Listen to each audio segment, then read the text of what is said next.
What it is, everybody? Thanks for tuning back into another episode here on the Speedbug channel.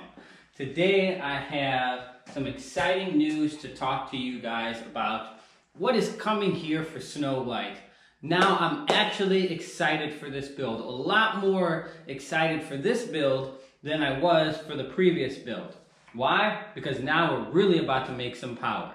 So behind me here, unfortunately, I already opened the box to obviously check the contents and everything like that to make sure of everything that is going to be here is here, and make sure I didn't make a video about shit missing and stuff like that and have to call the manufacturer. But everything is here. That is for the main part of this video, and I'm going to go into it a little bit more with you, kind of what's going on with the build for Snow White. So without further ado, let's go ahead and get this out. So obviously you can see we have some oil feed and return lines for the people that know anything about automotive and stuff like that. Well, if you're getting oil feed and return lines, something's got to be feeding them.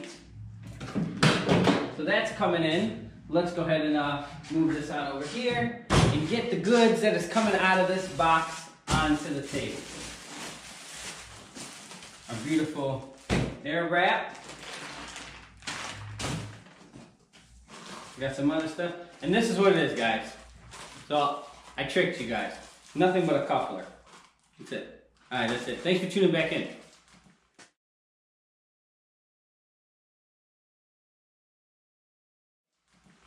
No, I'm just kidding. Alright, here we go.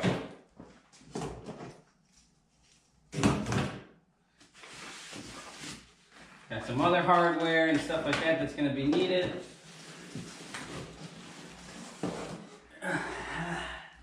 There you guys go. Look at the size of that baby. If you follow me on Instagram, you already know that I did have it because I posted pictures about it. Of course, we got the billet impeller, and this is my new supercharger for Snow White.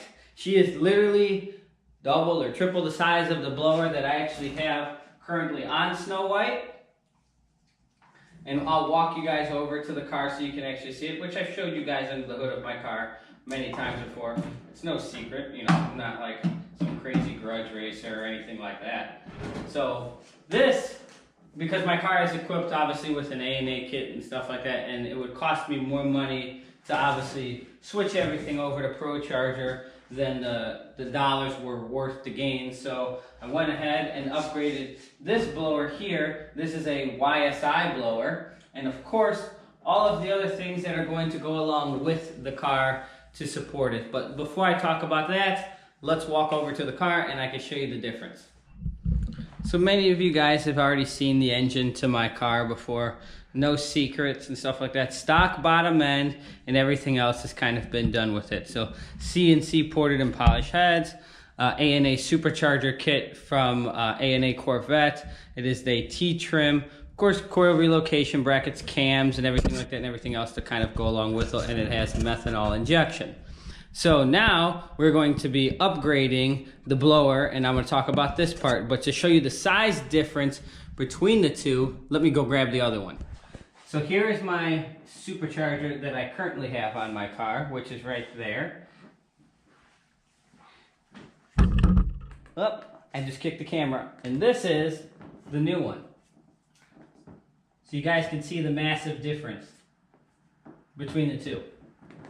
Pretty cool, right? She's gonna make some boost. All right, now I have my wonderful mantelpiece here. She's so pretty, I don't even want to put it actually on the car. I kind of want to just put it in my house as a living room showpiece and stuff like that when you walk in, and people put, you know, knickknacks and shit like that, you know, on their coffee table and end tables. I'm gonna have me a blower. But anyway, so obviously to go along with this blower, it's gonna obviously create, you know, 2-3 times the amount of CFM that blower is going to handle it. So obviously I completely now am going to purchase a short block and have a completely forged, you know, crank, pistons, and rod set. Of course, rings and everything, of course, obviously have to be gapped to support that. Along with the car is at somewhere between 9 and 10 pounds of boost, obviously depending on the RPM and of course how the car is obviously feeling that day. But usually between the 9 and 10 pounds of boost range. With this one, with the new pistons and stuff like that, we'll obviously be able to lower the compression just a little bit so that we can run a higher amount of boost on 93 octane. So it's not really required for me to run E85 or race gas or anything like that. And if I do, of course I can, and I can always bump up the timing and stuff like that due to the fact of the higher octane. However, I would like to do most 90 to 95% of all of this on 93 octane and methanol injection.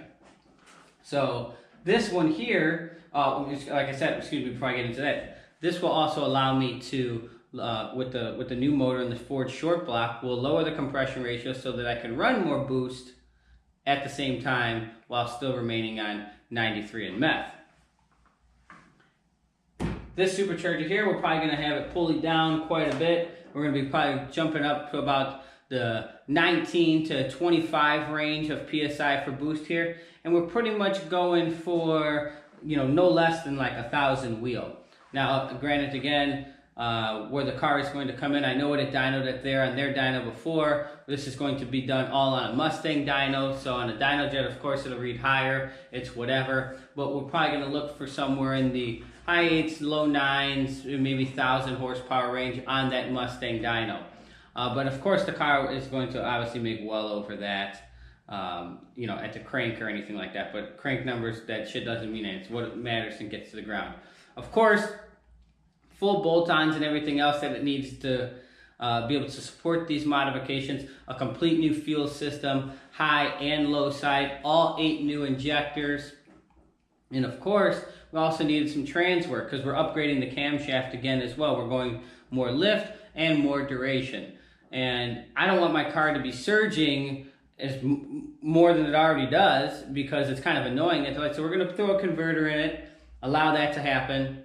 It'll take away a lot of that surge because the stall will be raised. But then at the same time, when I'm ready to put my foot down, it's going to be able to take off like a bat out of hell because the surge, the stall will be a little bit higher. My car already has aftermarket trans coolers and stuff like that, so we really don't have to worry about the transmission really overheating unless I'm just continuously hot lapping it or anything like that. But I'm going to be pretty much right around the torque limit of this transmission and stuff like that. And these transmissions on the 8L90s are pretty much limited right around the 850 to 950 foot-pounds of torque range. They're kind of still new. No one really knows what they're limited at, but considering the car only came factory, you know, between 400 and 650 foot-pounds of torque, and now we're pretty much going to double that, well, I can't be mad at it for a stock trans. So GM did a great job on this trans. As long as I've taken it and beat the shit out of it, it's fantastic. Also, we're going to change and solidly mount everything to the chassis of the car. We're doing solid mounts to the entire car. Solid engine mounts, solid trans mounts, solid diff mounts, and stuff like that. And of course, to get it to all hook, we're going to put it on some new tires as well. So those 220 mile per hour runs and stuff that you see me do, can't be doing that on these tires that keep wearing out all the time. So we're going to upgrade everything on all 4 corners to some R888Rs, and we're going to make them go wider. Make them go wider. They're going to be wider than the tires, obviously, that came on the car. So that's going to be, of course, the main courses and parts of the upgrade. You can probably get another second nozzle of meth, you know, just for some extra security and stuff like that due to the high octane. Meth is extremely stable, and the meth doesn't kick on unless I'm at, obviously, a certain RPM, creating a certain amount of boost, and so on and so forth. But if the car is under 4,000 RPM, if that's, let's say that's what I want to program it to kick on, the car's going to probably make 500, 600, 700 horsepower before there. It'll be more than enough to scoot around town or do what I need to do before the meth even kicks on. So it was great success using it with this setup, and even it doesn't come on all the time unless I really have my foot down, which is great. And now the engine is going to make almost twice the power, so I have no complaints. Of course, all this work is going to be done at Lashway Motorsports. You guys have seen me do countless amounts of builds and everything there, and they've done nothing but great jobs. So let's keep it going.